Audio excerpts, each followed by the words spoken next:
Yeah, my portfolio is up 18.4% already in the first 30 days. If it keeps at that pace, it'll be up 240% for the year. But wait, Tesla's up 90% in the first 30 days. What the hell's that all about? Could it be being manipulated? I think it might be. Could that be another GameStop?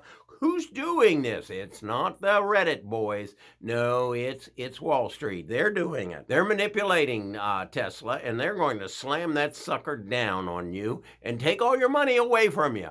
That's what Wall Street is. It's legalized gambling. Oh, I mean, they're better at it than Las Vegas. You got to know that. But if you understand the stock market and how it plays and how it works, you can beat it. And that's what I try to help you do over on my YouTube channel, Best of Us Investors. Come over and join us, and let's see if we can't beat Wall Street at their own game.